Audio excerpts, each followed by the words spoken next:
ইন্ডিয়ার একটা দীর্ঘমেয়াদের পরিকল্পনা ছিল পাকিস্তানকে, পাকিস্তানের রাজনৈতিক নেতাদেরকে পাকিস্তানের জনগণের বিরুদ্ধে ঘৃণা এবং একটা দানবায়ন প্রকল্প জানানো, মানে তাদেরকে দানব হিসাবে উপস্থাপন করা পৃথিবীর সামনে। ভারত পাকিস্তানের প্রতিনিধিত্ব করে এমন নেতাদের, যেমন ধরেন মোহাম্মদ আলী জিন্নাহ, উনাকে দুষ্টু, বিভ্রান্ত, দুর্নীতিগ্রস্ত হিসেবে উপস্থাপন করে। জিন্নাহর মতো একজন রাজনৈতিক নেতা পৃথিবীর ইতিহাসে বিরল। এইটা ওদের এমন একটা মনস্তাত্ত্বিক কৌশল যে তার শত্রু খুবই খারাপ মানুষ, এইটা প্রচার করা। পাকিস্তানিদের ডেমোনাইজেশন করার একটা ইন্ডিয়ান প্রজেক্ট, এটা তারা আওয়ামী লীগকে শিখাইছে খুব ভালোভাবে। আওয়ামী লীগ একটা বিষাক্ত মূর্খ বাহিনী তৈরি করছে যারা পাকিস্তানি ঘৃণা ছড়ায়। এদের একটা প্রিয় বাক্য পাকি বীর্য, মানে এই লোককে জন্ম দিছে যে সে পাকিস্তানি। শেখ হাসিনার কথিত পিতা শেখ মুজিব পাকিস্তানি নাগরিক ছিল না? তার প্রত্যেকটা ভাই বোন তো মুজিবের বীর্যে জন্ম নাকি অন্য কারো বীর্যে জন্ম? মুজিব তো পাকিস্তানি নাগরিক ছিল নাকি ওরা কোনো ইন্ডিয়ানের বীর্যে জন্ম নিছে? হাসিনার ভাই বোনেরা নাকি সেই গল্প সত্য যে মুজিবের আসল নাম দেবদাস চক্রবর্তী? হ্যাঁ, এই যে দেখেন মেঘমাল্লার স্লোগান দেয়, জানি জানি সবই জানি, সাদিক কায়েম পাকিস্তানি। শুনেন,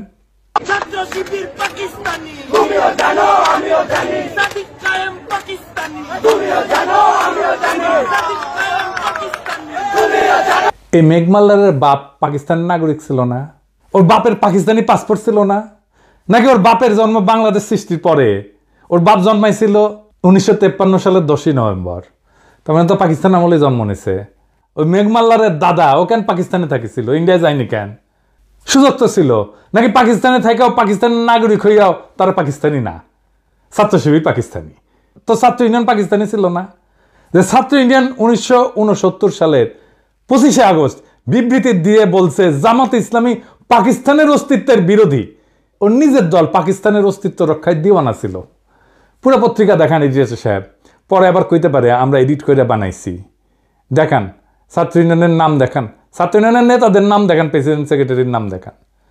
ছাত্র ইউনিয়ন শুধু না, বিপুল বিক্রমে মুজিববাদী ছাত্রলীগও পাকিস্তানের অস্তিত্ব রক্ষায় দিওয়ানা হয়েছিল। এখন পাকিস্তান খুব খারাপ। 1969 সালে 25শে মার্চ আইয়ুবের পতন হয়ে গেছে, মানে গণ অভ্যুত্থান হয়ে গেছে। তারপরের ঘটনা, তারপরে এই বিবৃতি দিচ্ছে 5 মাস পরে পাকিস্তানের রক্ষায় দিওয়ানা। তাও তারা পাকিস্তানি না, অন্যরা পাকিস্তানি। হ্যাঁ, কারণ ওই ডেমোনাইজেশন প্রজেক্ট, পাকিস্তানকে ডেমোনাইজ করা। শাসক হিসাবে পাকিস্তান খারাপ কাজ করে না এরকম না, অবশ্যই করছে। আমরা প্রয়োজনে সেটা সমালোচনা করব, কোনো অসুবিধা নাই। কিন্তু যেই কাজটা করে নাই, আমি কি তারে সেই কাজের দায় দিতে পারি? নাকি সেটা দেওয়া উচিত? আর যখন একজন যে কাজটা করে নাই সেই কাজের দায় তার উপরে চাপায় দেওয়া হয়, তখন তো তার উদ্দেশ্য নিয়ে আমার প্রশ্ন তোলা উচিত। আমার তো তখনই মনে হওয়া উচিত পাকিস্তান যদি এতই খারাপ হয় তাহলে মিথ্যা অভিযোগ কেন দেওয়ার দরকার হইল? মিথ্যা অভিযোগ তো দেওয়ার দরকার নাই। যারা কারো নামে মিথ্যা অপবাদ দেয় তাদের সাথে তো কোনো ডিল করাই উচিত না, তাদের কোনো কথা শোনাই উচিত না, তাদের উপরে আস্থা রাখাই উচিত না।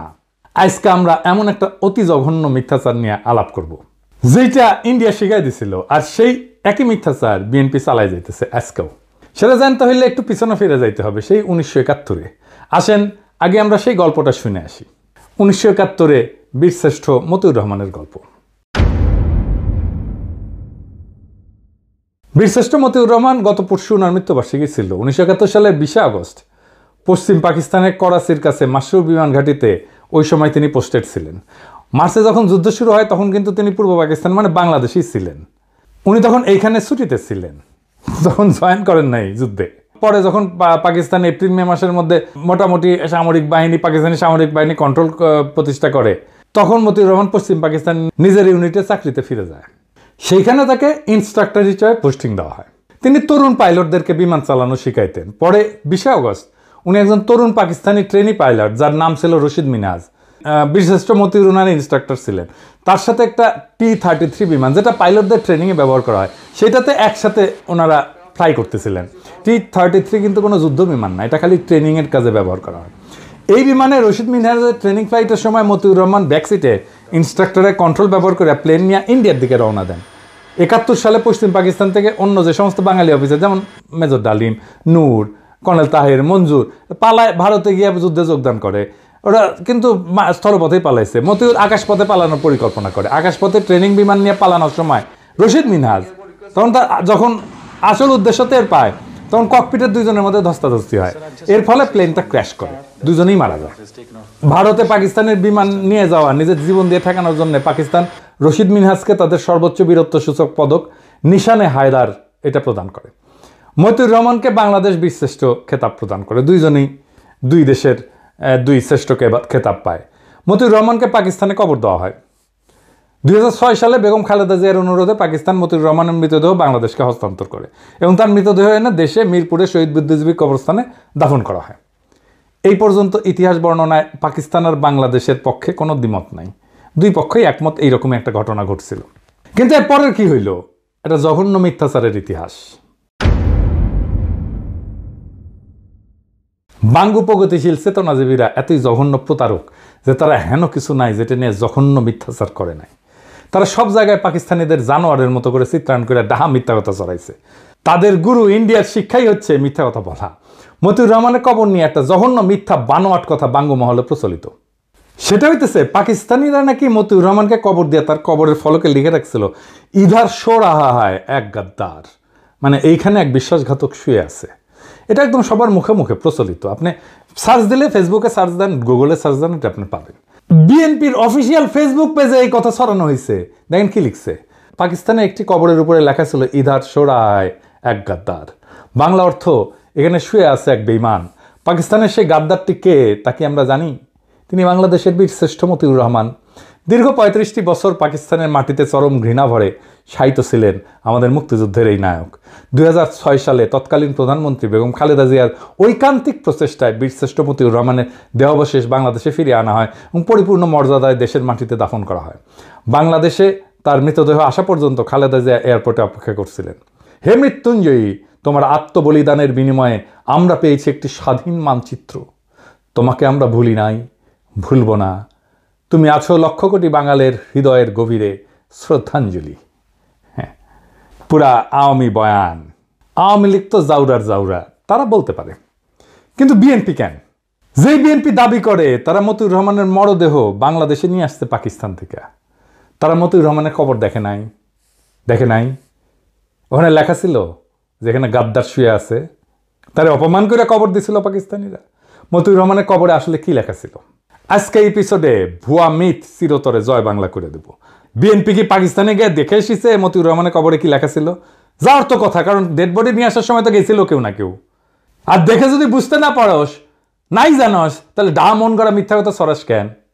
আজকে বিএনপিদের পাকিস্তানের মাসরুর বিমান ঘাঁটিতে অবস্থিত মতিউর রহমানের অরিজিনাল কবরের ছবি আর সেটার ফলক দেখাবো। দেখেন, সবাই দেখেন, মার্বেল পাথরের ফলকে যেটা লেখা আছে আরবিতে বিসমিল্লাহির রহমানির রহিম, এর নিচে লেখা নাম্বার 1, র্যাঙ্ক ফ্লাইট লেফটেন্যান্ট, নাম মতিউর রহমান, মৃত্যু তারিখ 20 আগস্ট 1971। হারামজাদারা এখানে কই লেখা দেয় যে এখানে গাদ্দার শুয়ে আছে?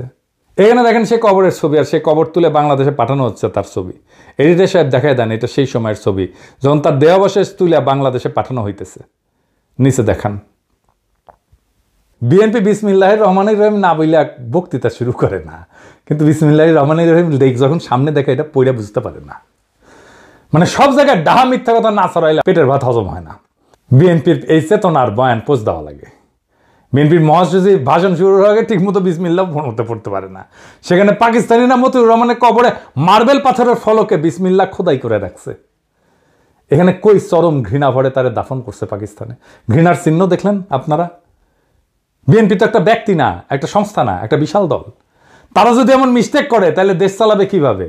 এত নাকি বুদ্ধিজীবী এদের, বিরানি আলম, জামাই কোটার বুদ্ধিজীবী, এত কিছু আছে তাদের, তাও এরকম মিস্টেক কেন হয়? আর সবচেয়ে বড় কথা, যদি বিএনপি কখনো ক্ষমতায় যায়, চান্স যদিও কম, যাই হোক, তখন পাকিস্তান কি এটা মনে রাখবে না যে তারা পাকিস্তানের বিরুদ্ধে এমন একটা মিথ্যাচার করছিল? কূটনৈতিক সম্পর্ক কেমনে করবে? পাকিস্তানের বিরুদ্ধে মতিউর রহমান বিদ্রোহ করছে, তারপরে পাকিস্তান তো তাকে স্বাভাবিকভাবে সম্মানের সাথে দাফন করছে। বাঙ্গুরা যত পশ্চিম পাকিস্তানি অফিসার সৈনিক হত্যা করছে তাদের একজনেরও কবর দেখাতে পারবে বাংলাদেশে?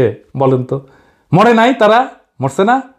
একজনকে তো কবরও দেয় নাই। বাঙ্গুরা শিয়াল কুকুর দিয়ে খাওয়াইছে। বছরের পর বছর ধরে এই অপবাদ দিয়ে গেছে পাকিস্তানকে। পাকিস্তান তো এখন নিজের ভিকটিম দাবি করবে, করাই তো উচিত। পাকিস্তানের বিরুদ্ধে করা বাঙ্গুদের সকল অভিযোগ কি এখন আপনার বিশ্বাসযোগ্য বলে মনে হবে? আমাকে নিয়ে অনেকে বলে আমি পোল্টিবাজ। বিএনপির নেতা অ্যাপোলো বলছে আমাকে নাকি 2013 সালে পিনাকির সাথে তর্ক করতে হবে। আমার অবশ্যই ট্রান্সফরমেশন হয়েছে, চিন্তার ট্রান্সফরমেশন হয়েছে। হয়, মানুষ বড় হয়। ক্ষুদ্রকালে আমরা সবাই চকলেটের জন্য জীবন দিয়ে দিতাম না একটা? এখন কি দিবেন চকলেটের জন্য জীবন? তো ক্ষুদ্রকালের সেই ইমোশনটা কি ভুল ছিল? আর এখনকার এই প্রজ্ঞাটা কি ভুল? আমার ট্রান্সফরমেশন হয়েছে আপনাদের সামনেই, এমন না হঠাৎ করে হয়েছে, আপনারা দেখছেন। গতকালের ভিডিওতে বলছিলাম না যে আমি সেই গুহা থেকে বাইরে হইয়া যখন সত্যের মুখোমুখি হয়েছি তখন আমি হতবিহ্বল হয়েছি। তারপরে যখন প্রশ্ন করা শুরু করছি, যা জানছি এতদিন সবকিছু দেখি সব মিথ্যা, সব ঝুটায়। আমি একটা এক্সাম্পল দেখাই, এটা আমার প্রজন্মের যারা, আমার সাথে মুরব্বী যারা, তাদের বলবেন, ওনারাও সাক্ষ্য দেবেন। আসেন সে এক্সাম্পলটা দেখি। আমরা যখন ছোট ছিলাম তখন এই ছবিটা ছাপা হইতো পত্রিকায়, বলা হইতো পাকিস্তানি ছেলেরা লুঙ্গি খুলে দেখতেছে তার খতনা করা আছে কিনা, হিন্দু না মুসলমান।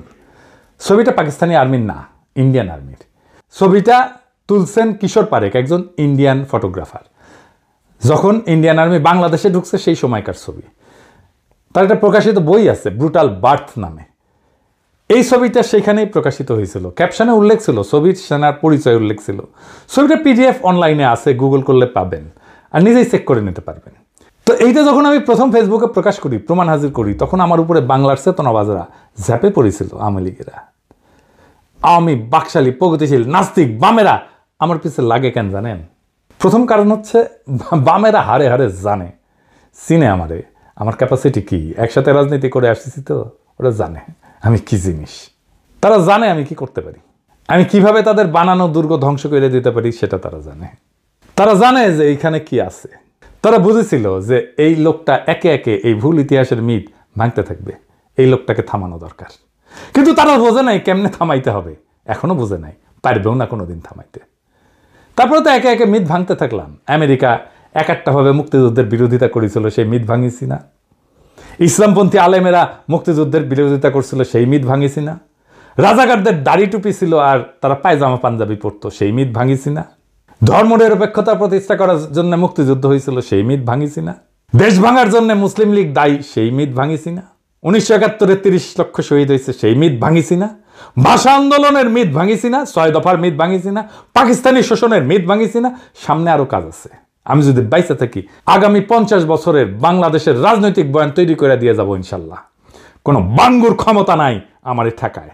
শুধু বয়ান না, আগামীর রাজনীতির গতিপথ তৈরি করে দিয়ে যাব ইনশাল্লাহ। জুলাই বিপ্লবের যোদ্ধাদের অনেকে হতাশা নিয়ে মেসেজ করে, শহীদ পরিবার মেসেজ করে, আহতরা হতাশা নিয়ে মেসেজ করে। কয়দিন আগেই আবু সাইদের বড় ভাই ফোন দিছিল, মেলা হতাশার কথা বলল। আমি সবাইরই বলি, আগামীর বাংলাদেশটা আমি দেখতে পাইতেছি। ওই বাংলাদেশ আমাদের স্বপ্নের বাংলাদেশ, আমাদের শত্রুদের বাংলাদেশ না। ওই বাংলাদেশ নির্মাণের প্রথম ধাপ সকল বাঙ্গু সুশীলদের সামাজিক আর রাজনৈতিক কর্তৃত্ব থেকে উৎখাত করা। আওয়ামী লীগকে আঘাতে আঘাতে ধসাই দিছি কেমনে, আপনারাই দেখেছেন না?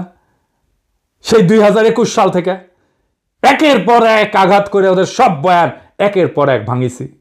ওরা ভিতর থেকে ফাঁপা হয়ে গেছে, মরালি ওরা নাই হয়ে গেছে। ওর ক্ষমতা আমরা ভিতর থেকে নাই করে দিছি। এইটা 1-2 এর কাজ। এখন এই কাজ আমরা একসাথে করবো আবার আমরা ইনশাল্লাহ। মিথ্যা হইল ক্ষমতার সহজতম অস্ত্র।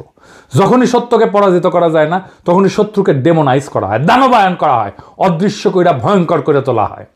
ভারত পাকিস্তানের বিরুদ্ধে যে প্রকল্প চালু করছিল, আর আওয়ামী লীগ যে প্রকল্পকে আত্মস্থ করছে, আজ বিএনপি যে প্রকল্প বহন করে নিয়ে চলছে, কিন্তু মিথ্যার সেই প্রকল্প ধ্বংস হবে।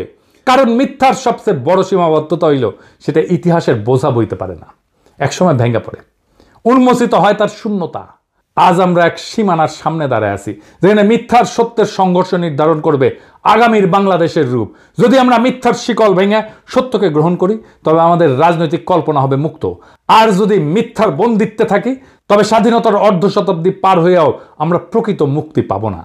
সুতরাং আমাদের যাত্রা কেবল পাকিস্তান, বাংলাদেশ, ভারতের ইতিহাসের ভেতরে সীমাবদ্ধ না। আমাদের যাত্রা আসলে সত্য এবং মিথ্যার মধ্যেকার এক অনন্ত সংগ্রামের অংশ। আগামীর বাংলাদেশ সেই সংগ্রামের ফসল, যেখানে শাসন আসবে মিথ্যার প্রজেক্ট থেকে না, বরং সত্য, ন্যায় আর জনগণের আত্মমর্যাদা থেকে। মিথ্যার রাজনীতির অবসান ঘটানোই আমাদের মুক্তির প্রথম ধাপ। ইনকিলাব জিন্দাবাদ।